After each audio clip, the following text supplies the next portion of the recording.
pessoa deprimida, uma pessoa ansiosa, comendo,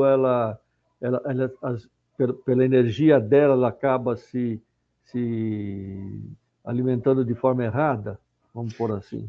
Então, é importante a gente saber que a alimentação tem muito a ver com os estados emocionais. Tá? A gente, primeiro, no nosso intestino é produzido um neurotransmissor chamado serotonina.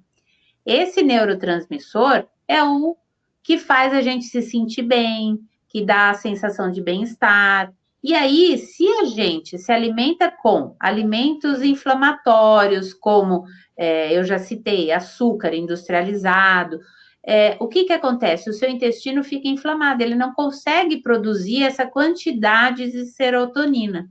E aí, a pessoa pode desenvolver, sim, uma depressão, uma ansiedade.